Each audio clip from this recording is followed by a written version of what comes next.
Na maturi se pogosto srečate tudi s takim primerom naloge, in sicer, ko morate zanikati dane povedi.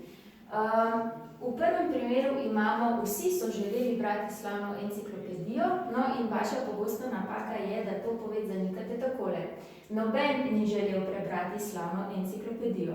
Tukaj v tej povedi imamo dve napaki, in sicer noben ni pravilno, ker to je pridevniški zaimek, ki gre lahko skupaj samo v sklopu pridevnik samostalnika. Ne, lahko bi rekli na primer noben časopis, ampak noben sam sabo pač ne more stati.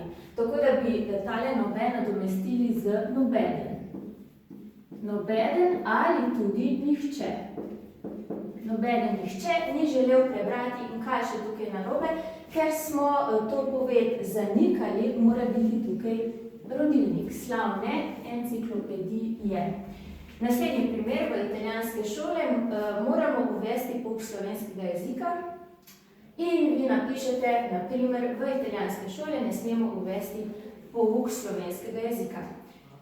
Ko imate glagol morati, morate vedno to zanikati z ni nam treba. Se pravi, v italijanske šole nam ni treba uvesti pouka, ker spet imamo zanikano, slovenskega jezika. Naslednji primer: lahko da je kupila tudi kilogram pomaranč. Tukaj imate posebnost v tem, da imate tukaj členek tudi, in tega moramo prav tako zanikati kot vse ostale besede. Zato je pravilen odgovor: lahko da ni kupila niti, torej manjka niti, kilograma pomaranč. In še zadnji primer: ali si že šla v trgovino? Torej tukaj imate tudi členek že, ki ga morate zanikati v še. Torej, ali nisi šla še v trgovino? Če bi želeli izvedeti še kaj več, pridite na tečaj Slovnica na maturi.